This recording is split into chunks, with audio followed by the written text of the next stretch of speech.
Bapak Ibu sekalian yang dikasihi oleh Tuhan, saya rindu malam hari ini kita sama-sama belajar kebenaran firman Tuhan.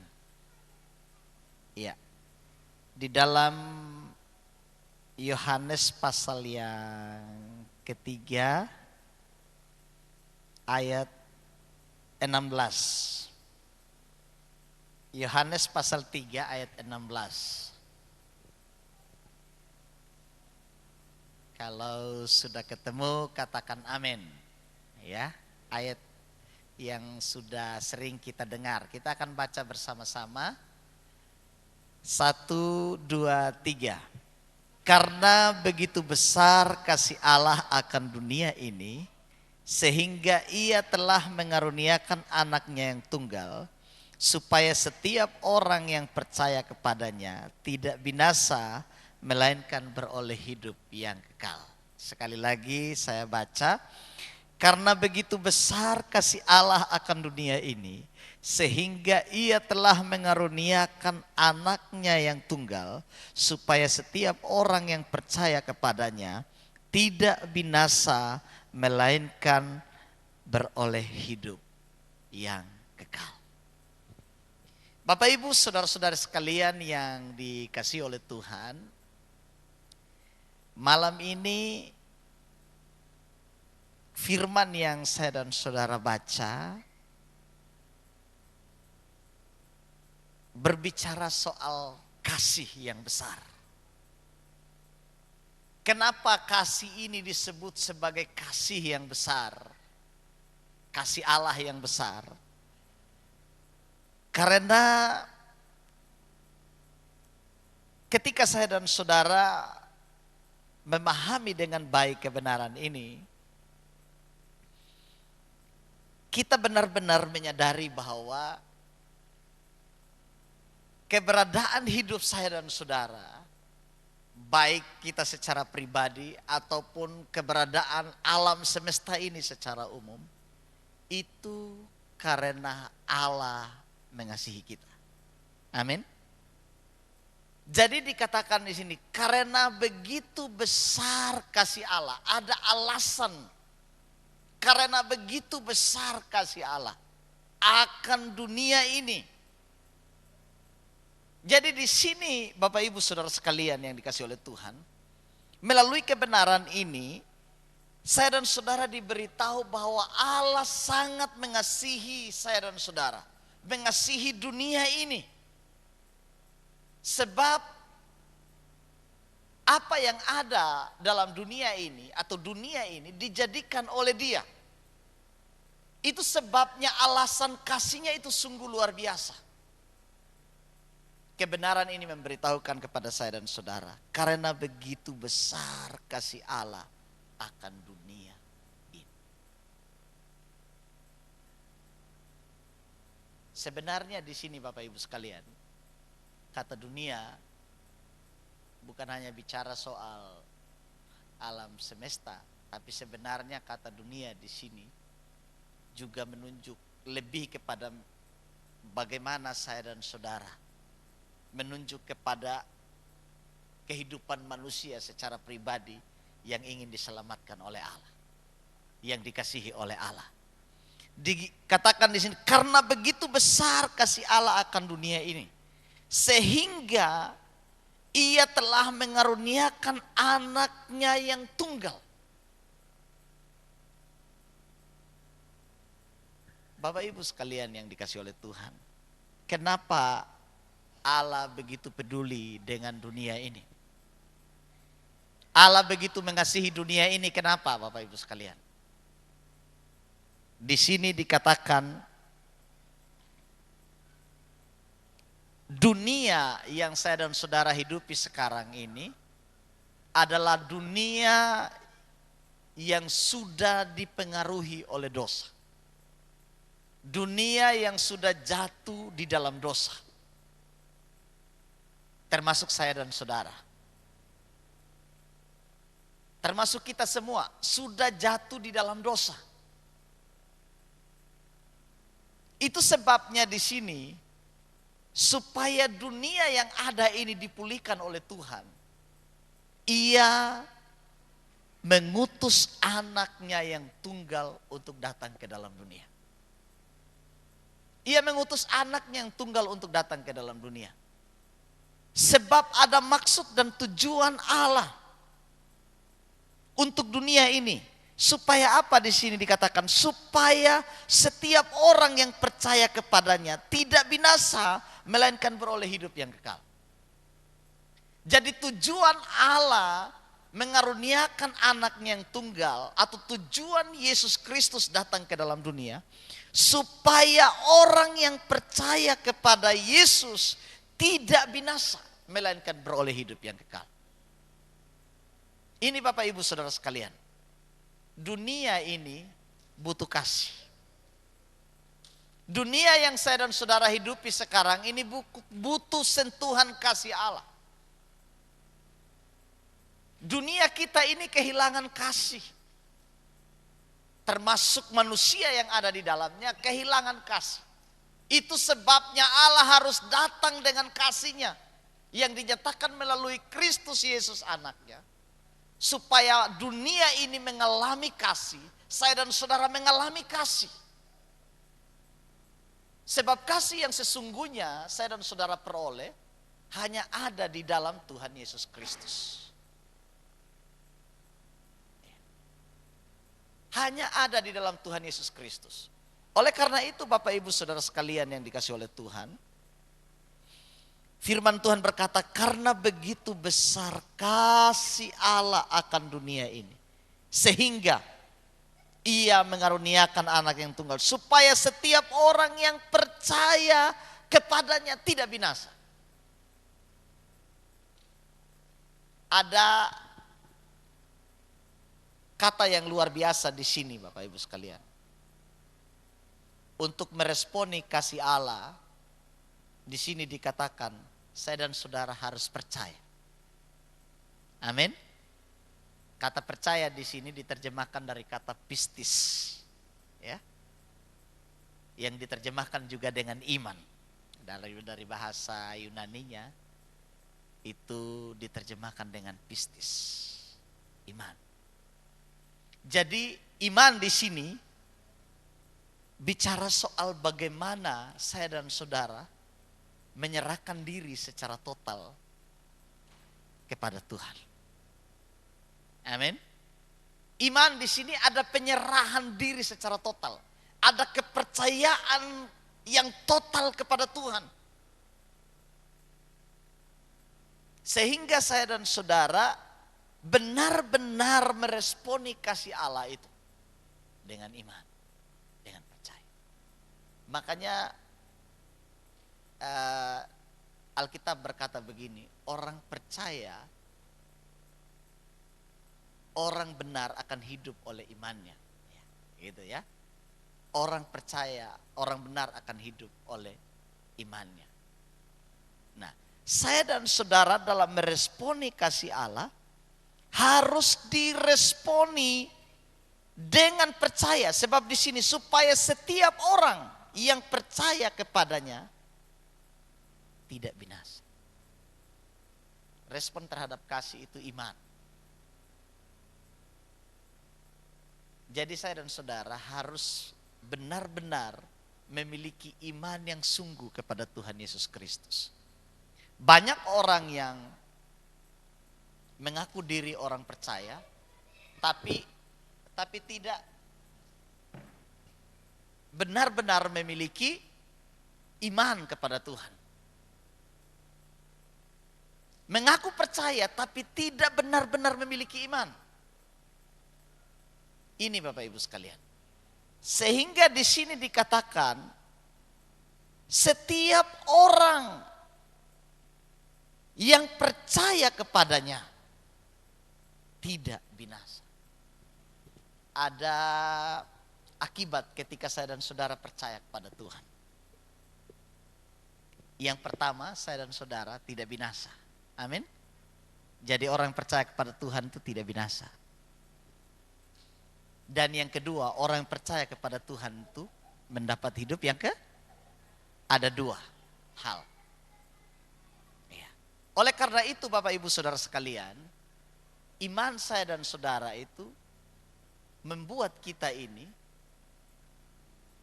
jauh dari kematian. Sebab istilah binasa di situ diterjemahkan dari kata dari kata binasa di situ itu diterjemahkan dari sebuah keberadaan manusia yang ada di dalam situasi, dalam suasana yang mematikan. Ya. Dalam suasana yang mematikan. Dalam suasana di mana manusia benar-benar tidak berdaya. Dalam suasana di mana manusia tidak mampu berbuat sesuatu yang menyenangkan hati Tuhan. Jadi sehingga ketika saya dan saudara percaya kepada Kristus, kita diberi kekuatan, diberi kemampuan. Untuk apa? Untuk keluar dari kebinasaan itu. Untuk keluar dari jurang, dari kematian sendiri. Sehingga saya dan saudara dipindahkan oleh Tuhan dari kebinasaan kepada hidup. Ya. Oleh karena itu Bapak Ibu Saudara sekalian, respon yang paling pertama dalam hidup saya dan saudara terhadap kasih Allah ini, yaitu iman kita. Iman kita. Nah tentu di sini ketika saya dan saudara percaya, tidak terbatas hanya kepada iman. Yakobus juga singgung, iman itu ternyata disertai dengan perbuatan. Ada tindakan iman dari saya dan saudara. Makanya Bapak Ibu sekalian, kalau Bapak Ibu baca ini, Tuhan Yesus ini sementara bercakap-cakap dengan Nikodemus. Tuhan Yesus bilang kepada Nikodemus begini, kau harus dilahirkan kembali. Kau harus dilahirkan kembali. Sampai Nikodemus salah mengerti. Guru saya ini sudah tua, bagaimana saya bisa dilahirkan kembali? Sampai segitunya logika Nikodemus. Tapi yang dimaksud oleh Tuhan Yesus dengan kelahiran kembali, itu bicara apa? Pertobatan, perubahan tingkah laku, perubahan hidup. Itu bicara soal kelahiran baru. Saya dan saudara mengalami pembaharuan di dalam roh, pembaharuan di dalam pikiran. Makanya kata pertobatan itu berasal dari kata Yunani, dari kata metanoia. Metanoia itu artinya saya dan saudara benar-benar dibaharui. Ya. Dibaharui. Kita benar-benar berbalik dari tingkah laku yang jahat dan kembali kepada posisi yang lurus. Makanya kata dosa itu dari bahasa Yunani, dari kata hamartia. Hamartia itu artinya meleset dari sasaran, tidak tepat pada sasaran. Jadi sehingga ketika saya dan saudara mengalami metanoia atau pertobatan, yang meleset tadi dikembalikan kepada posisi yang lurus. Jadi orang-orang yang mengalami metanoia atau yang mengalami pertobatan, artinya dari jalan kebinasaan tadi kita dialihkan kembali kepada jalan yang lurus. Sehingga kita berjalan pada posisi yang sesuai dengan kehendak Tuhan. Nah persoalannya di sini Bapak Ibu Saudara sekalian. Sulit sekali kita dibelokkan dari hamartia kepada metanoia. Amin Bapak Ibu. Kadang-kadang ini sulit. Untuk diluruskan kembali ke posisi yang benar, ini sulit sekali. Kalau su bengkok sudah, kalau su miring sudah. Ini repotnya manusia. Ini repotnya manusia. Kalau dia sudah bilang ini yang benar menurut dia, ini sudah sulit sekali dibelokkan, sulit sekali dinasehati, sulit sekali diberitahukan. Dengan alasan saya punya prinsip, tapi kadang-kadang prinsip kita tidak sesuai dengan kebenaran. Sulit sekali dibelokkan. Tapi saya percaya kalau kita tahu mana yang benar dan ketika diberitahukan kita bisa dibelokkan. Amin. Amin. Iya. Inilah yang dikatakan oleh Tuhan Yesus kepada Nikodemus dalam konteks ayat yang kita baca tadi. Makanya muncul ayat 16. Yesus sedang mengajar Nikodemus, seorang guru Yahudi loh Bapak Ibu sekalian. Nikodemus bukan orang biasa, dia ahli Taurat, dia guru Yahudi, dia pengajar Israel. Sampai Tuhan Yesus bilang, kau harus bertobat Nikodemus, kau harus lahir kembali. Pikiranmu harus diperbaharui, hatimu harus diperbaharui, rohmu harus diperbaharui. Sebab yang Nikodemus tahu itu sudah, kayak gitu ya. Tapi Tuhan Yesus bilang begini, engkau harus dilahirkan kembali dalam air dan roh. Bapak Ibu Saudara sekalian, ini luar biasa.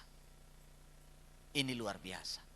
Kalau saya dan saudara tidak dibaharui di dalam roh, di dalam pikiran kita, maka kita sampai kapanpun tidak menikmati kasih yang sebenarnya. Kita tidak akan pernah menikmati itu. Tapi di sini luar biasa. Tuhan Yesus mengajarkan kepada Nikodemus. Dia bilang begini, karena begitu besar kasih Allah akan dunia ini, sehingga ia telah mengaruniakan anaknya yang tunggal, yaitu Yesus Kristus. Kata mengaruniakan artinya dia memberi anaknya yang tunggal, supaya setiap orang yang percaya kepadanya, setiap, artinya di sini pribadi lepas pribadi, amin. Pribadi lepas pribadi, ya. Masing-masing saya dan saudara, setiap orang yang percaya kepadanya. Tidak bisa kita bilang begini, saya cari keselamatan untuk suami, suami cari keselamatan untuk, tidak. Tapi setiap orang, artinya setiap pribadi, pribadi lepas pribadi, saya dan saudara memiliki tanggung jawab iman pada Tuhan. Jadi iman suami untuk suami, iman istri untuk istri, iman anak-anak untuk anak-anak. Amin. Oleh karena itu setiap pribadi saya dan saudara bertanggung jawab dengan iman kita. Sehingga di sini dikatakan setiap orang yang percaya kepadanya, yang meletakkan harapan besar kepadanya, yang menaruh harapan besar kepada Yesus. Sebab kata iman di sini, saya ulang lagi penjelasannya. Kita menaruh harapan besar, ya, meletakkan harapan besar kita kepada Tuhan, dan di sana benar-benar kita merasakan keamanan. Di sana kita merasakan pemeliharaan. Di sana kita merasakan kasih yang luar biasa. Di sana kita merasakan perlindungan, merasakan berkat, dan semua yang baik yang ada di dalam iman itu sendiri. Kita letakkan kepada Kristus. Bapak Ibu Saudara sekalian, sehingga dikatakan di sini, tidak binasa. Tidak binasa. Jadi orang yang percaya kepada Kristus, mereka tidak binasa. Mereka tidak dihukum. Mereka tidak dihukum. Tapi mereka memperoleh kehidupan yang kekal. Jadi binasa dengan hidup kekal ini sesuatu yang bertentangan. Binasa, kematian, hidup kekal itu bicara soal hal yang berhubungan dengan kehidupan. Kalau dalam terjemahannya eternal life, kehidupan yang berkepanjangan. Ya. Jadi ketika saya dan saudara percaya kepada Kristus, ada kehidupan yang luar biasa yang saya dan saudara miliki. Amin. Sebab kata hidup di sini Bapak Ibu sekalian, itu diterjemahkan dari bahasa Yunani, dari kata zoe. Dari kata zoe. Dalam bahasa Yunani itu kata hidup ada dua. Yang pertama bios, yang kedua itu zoe. Bapak Ibu pasti tahu kata bios. Makanya dari kata bios itu muncul biologi, pelajaran biologi ya. Biologi itu ilmu tentang apa ya? Ya? Ilmu biologi.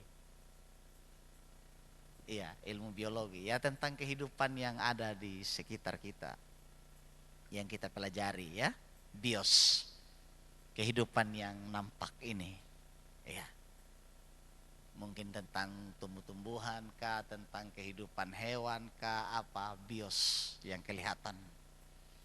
Ya, hidup yang kelihatan ini yang kita saksikan. Dan yang kedua, Zoe. Zoe ini bicara soal kehidupan yang kita tidak lihat. Tapi Zoe ini bicara soal kualitasnya. Zoe ini bicara soal kualitas dari kehidupan itu. Bukan soal yang kelihatannya. Bukan soal makan, minum, hidup yang bergerak. Bukan soal itu. Tapi soal kualitas dari hidup itu sendiri. Yang pertama di sini dikatakan kualitas waktu kekekalannya.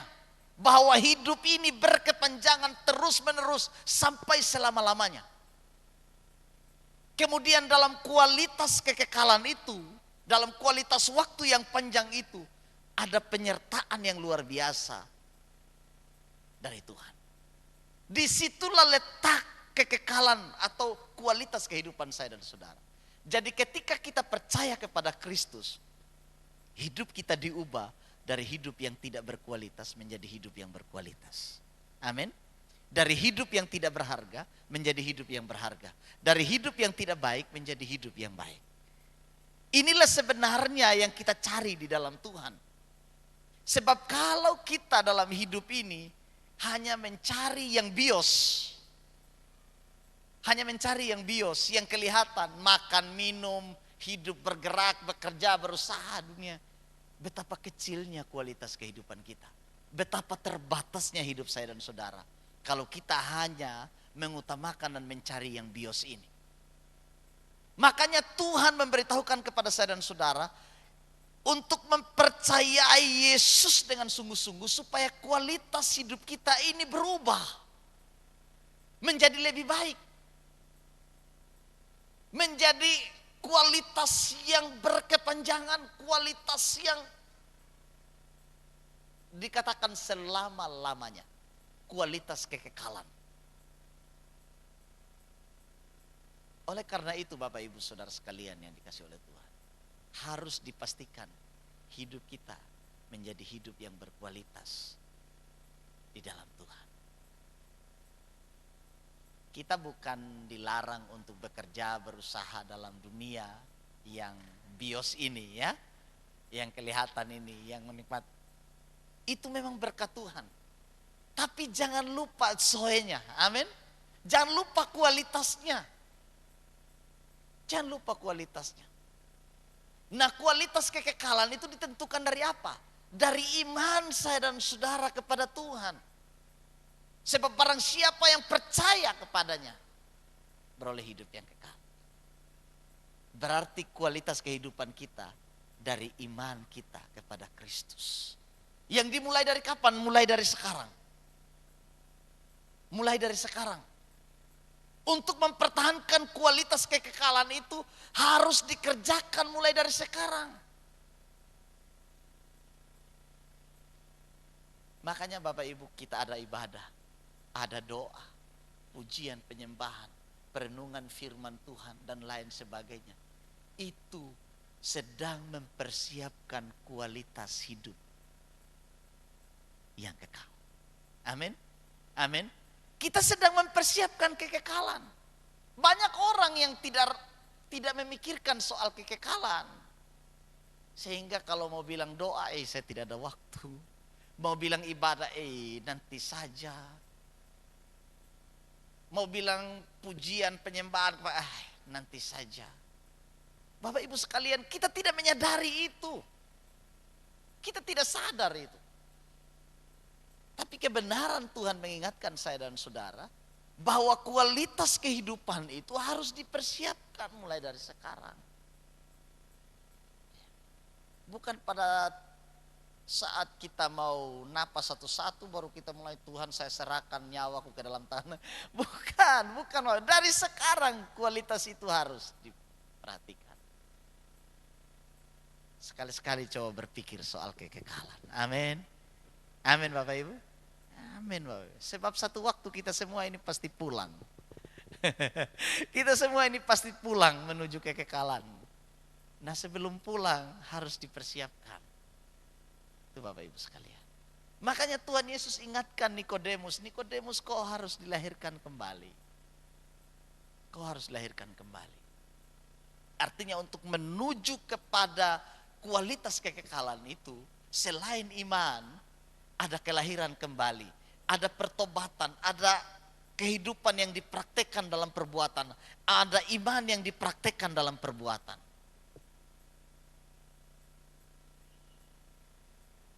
Makanya Bapak Ibu sekalian, tadi saya baca firman Tuhan, saya sempat muat di status Facebook itu dari surat Yohanes juga, dari penulis yang sama. Iya, dari penulis yang sama.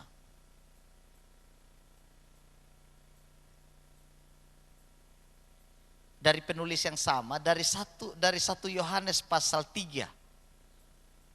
Iya. Ayat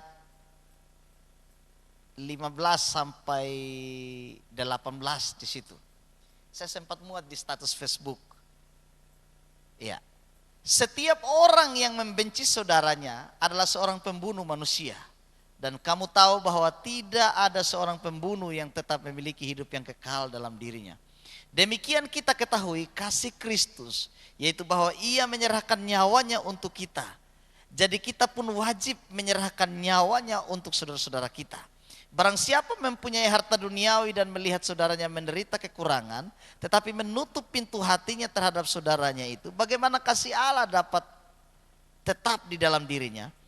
Anak-anakku, mari kita mengasihi, bukan dengan perkataan atau dengan lidah, tetapi dengan perbuatan dan dalam kebenaran. Artinya begini, iman saya dan saudara harus menjadi iman yang dipraktekkan dalam perbuatan kita. Ya, dalam perbuatan kita. Jadi mempersiapkan kekekalan ini juga ditunjukkan lewat perbuatan. Lewat kasih kita kepada sesama. Amin. Kalau Allah mengasihi kita, berarti ada respon dong dari kita. Kita juga harus mengasihi Allah. Ya. Selain itu, ada tanggung jawab. Kita juga harus mengasihi sesama. Karena hanya ada dua hukum yang terbesar. Kasihi Tuhan Allahmu dan kasihi sesamamu manusia. Hanya dua hukum ini. Makanya Yohanes dalam kitab yang berbeda bicara bagaimana kasih itu harus dipraktekkan melalui perbuatan yang nyata. Jadi bukan hanya lewat kata-kata, tapi lewat perbuatan yang nyata. Makanya saya kasih tema di status Facebook saya, berbagi hidup dengan sesama. Tuhan Yesus bilang begini, dia sudah memberikan nyawanya bagi kita. Berarti kita pun harus memberikan nyawa bagi sesama.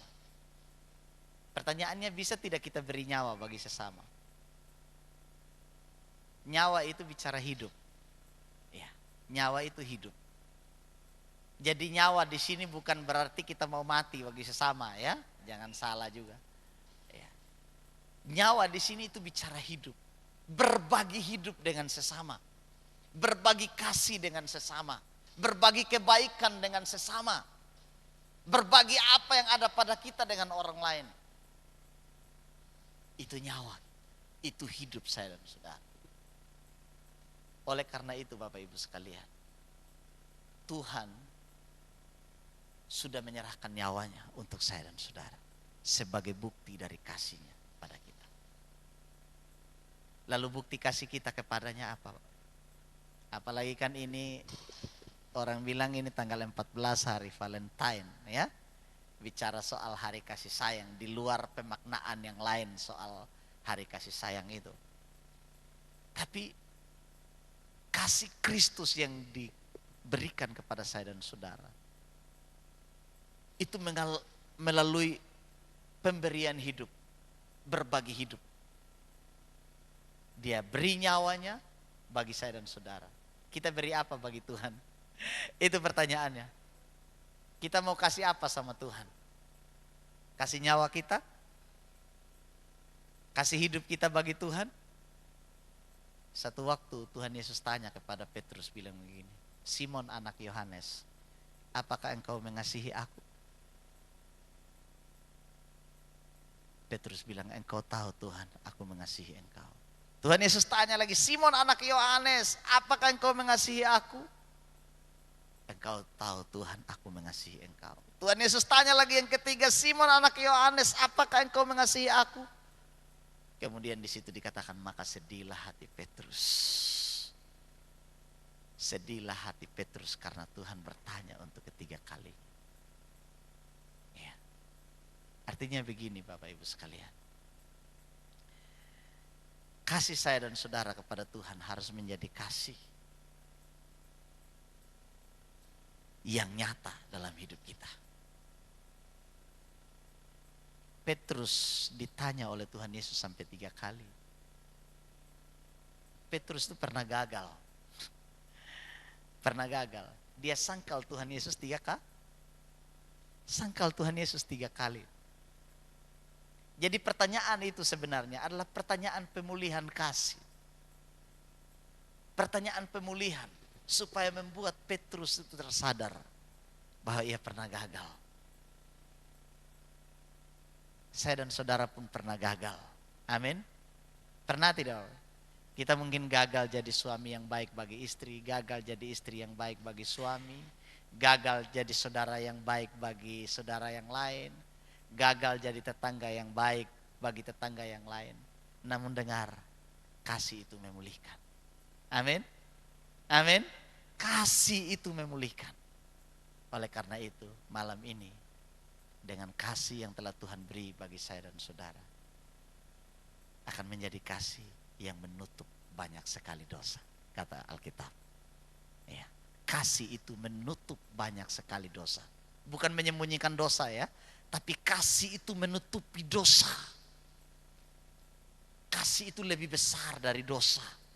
Kasih itu mengalahkan dosa. Kasih itu mengalahkan kejahatan. Amin. Oleh karena itu, ketika ia mengasihi dunia ini, dunia yang jahat ini dikalahkan oleh kasih. Dunia ini dibebaskan. Termasuk saya dan saudara dibebaskan, dipulihkan, diselamatkan, dan mengalami perubahan kualitas kehidupan. Dari kebinasaan kepada kehidupan yang kekal. Biarlah malam ini hidup saya dan saudara harus menjadi hidup yang berkualitas, hidup yang sudah dipulihkan oleh Tuhan. Amin Bapak Ibu sekalian. Amin.